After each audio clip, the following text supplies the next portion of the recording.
Hello everyone and welcome to the first of a set of series on iRacing.com, and this first video is going to be an intro to the setup and system settings for iRacing.com, just to get your feet wet, and maybe for those who are putting a rig together, seeing what type of options that I went with for a mid-range setup.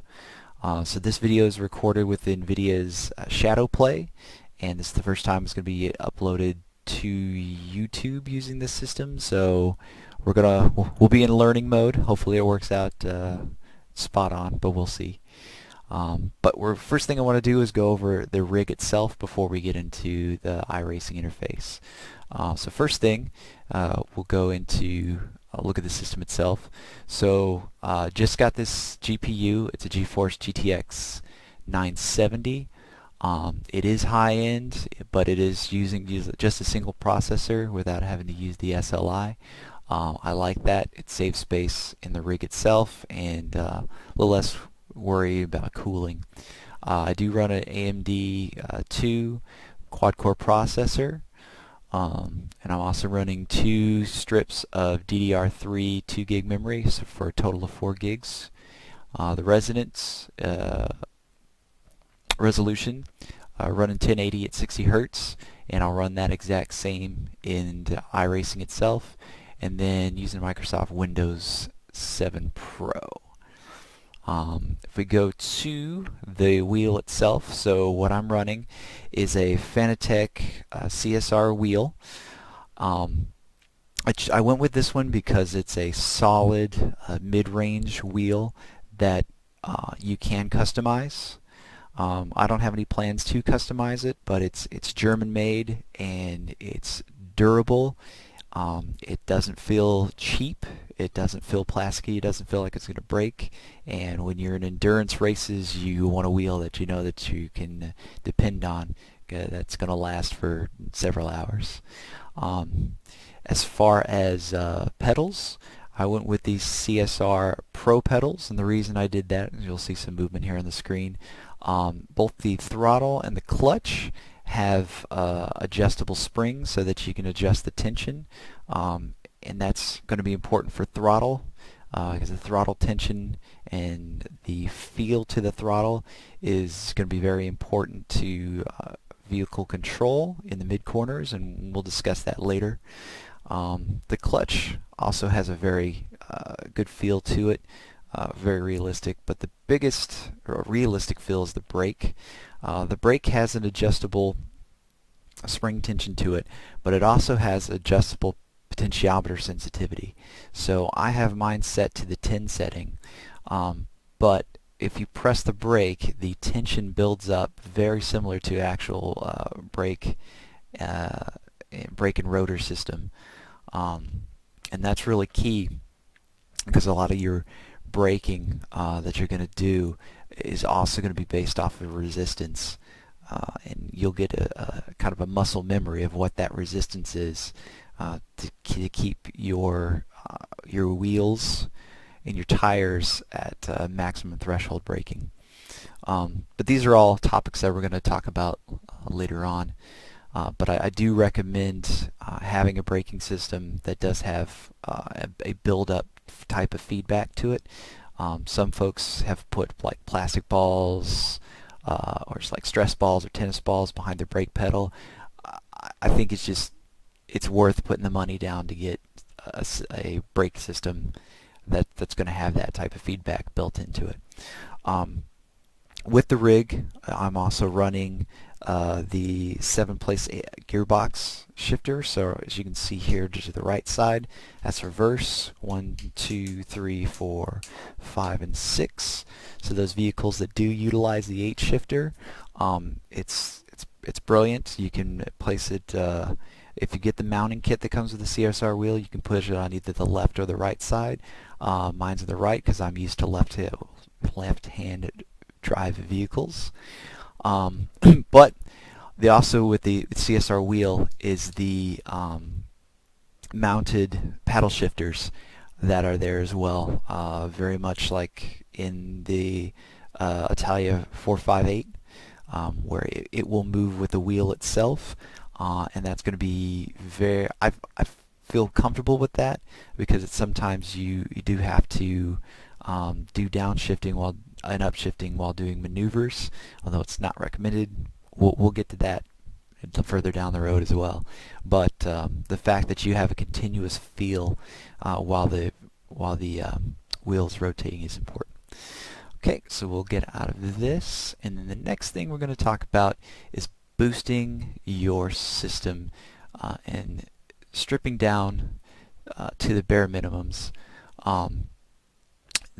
You really want to take out as much processing lag and video lag that you can out of your competition.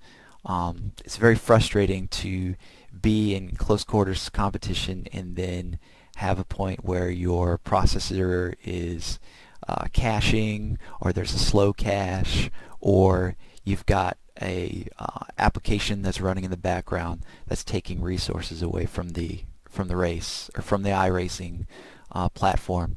So this is a absolutely wonderful application from IOBit, and it's called Game Booster. It's up to 3.4 right now. It's free at majorgeeks.com, and pick this up. And essentially, there's some different modes, but the very basic mode is starting your boost mode. I've pre-configured to go ahead and close up everything in Windows that isn't essential to the web browser, isn't essential to the graphics control, isn't essential to the sound. So we go ahead and we start. Alright, so we've got the system boosted now, and we are up to the options screen. So quickly up here in the top right, what I do before every practice session, qualifying session, time trial, and race, will definitely come up here and just check the smoothness and validity of the inputs. And it's just kind of a routine go through, check each thing, because you don't want any surprises when you're out there on the track itself. Down here in driving aids, we're going to talk about the driving line.